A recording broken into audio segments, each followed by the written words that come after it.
10 things overthinkers do every day. Have you ever sent someone a message and then checked your phone 5 minutes later to see if they replied? And when they don't, your mind immediately starts creating stories. Did I say something wrong? Are they angry with me?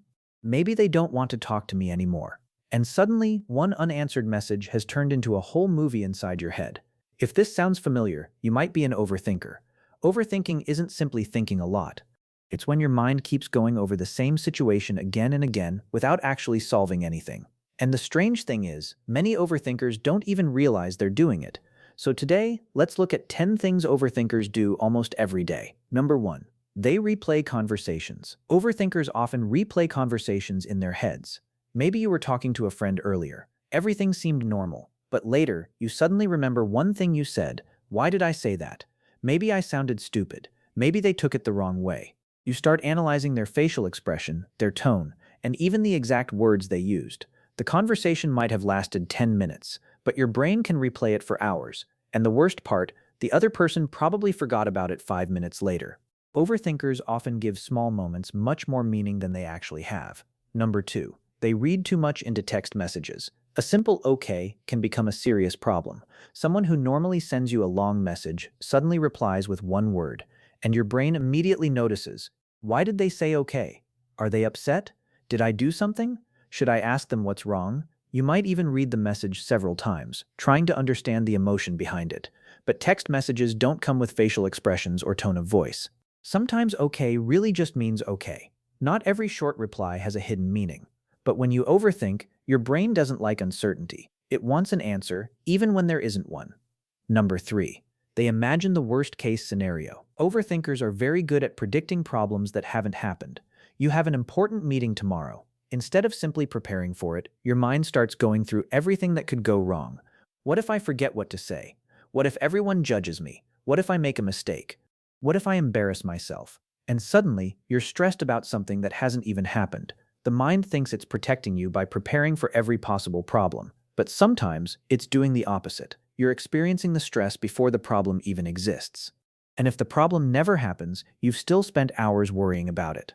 Number 4. They struggle to make simple decisions. What should I wear? What should I eat? Should I send this message? Should I take this job? Should I go out tonight? For most people, these decisions take a few seconds.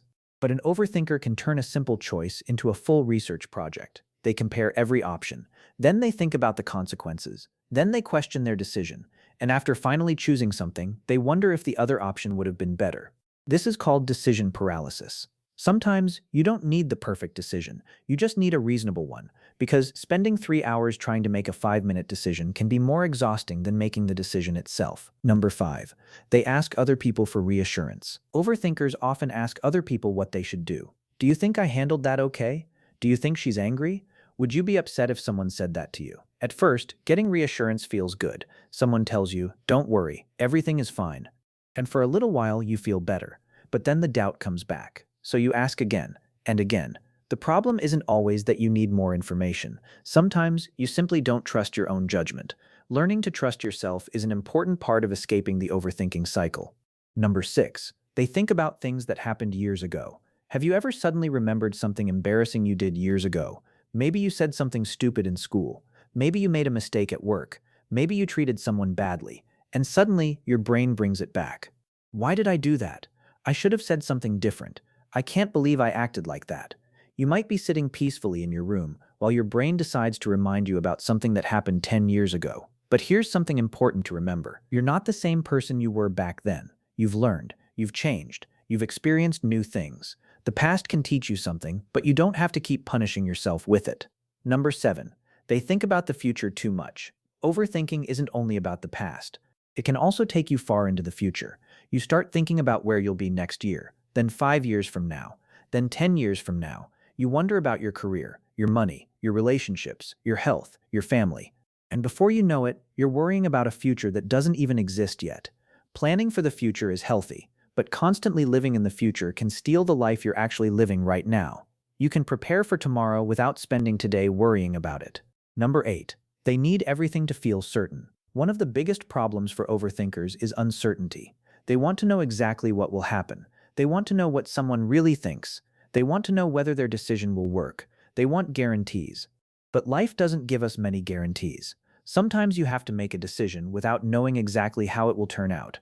Sometimes you have to wait. Sometimes you have to accept that you simply don't have enough information yet, and that's uncomfortable.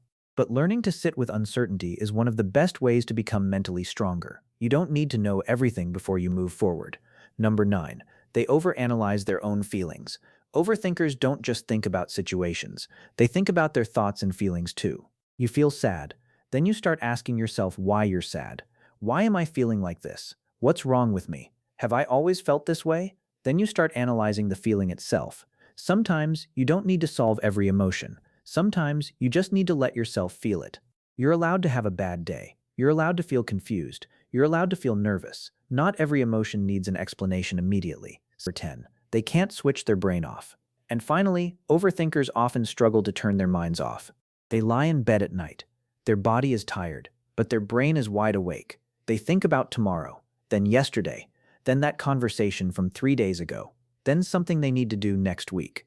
One thought leads to another, and suddenly an hour has passed. This is one of the most exhausting parts of overthinking. Your body wants to rest, but your mind keeps searching for something to solve. If this happens to you, try giving your brain a simple rule. If I can't do anything about it right now, I don't need to solve it right now.